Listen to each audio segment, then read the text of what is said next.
ಆತ ಹೇಳ್ತಾನೆ, ಕಾಲಪುರುಷ ಒಂದು 3 ಮಾತು ಹೇಳ್ತಾನೆ.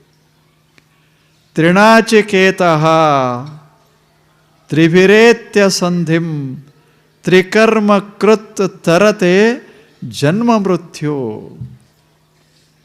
ದುಃಖದಿಂದ ಪಾರಾಗ್ತಾನೆ ಮನುಷ್ಯ ಈ 3 ಕೆಲಸ ಮಾಡಬೇಕು. ಮೊದಲನೇದ್ದು ನಿರಂತರ, ಒಂದು ದಿವಸ ಮಾಡಿ ಒಂದು ದಿವಸ ಬಿಡಬಾರ್ದು, ದಿನಾಲು ಮಾಡಬೇಕು.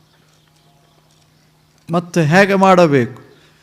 ಬೆಳಿಗ್ಗೆನೂ ಸರಿ, ಮಧ್ಯಾಹ್ನ ಸರಿ, ಸಾಯಂಕಾಲ ಸರಿ. ತ್ರಿಣಾಚಿಕೇತ. ಅಷ್ಟೇ ಅಲ್ಲ, ಬಾಲತನ ಇರಲಿ, ಮಧ್ಯ ವಯಸ್ಸ ಇರಲಿ ಅಥವಾ ಮುಪ್ಪಿನ ವಯಸ್ಸ ಇರಲಿ, 3 ಕಾಲದಲ್ಲಿ ಕೆಲಸಗಳನ್ನು ಮಾಡಬೇಕು.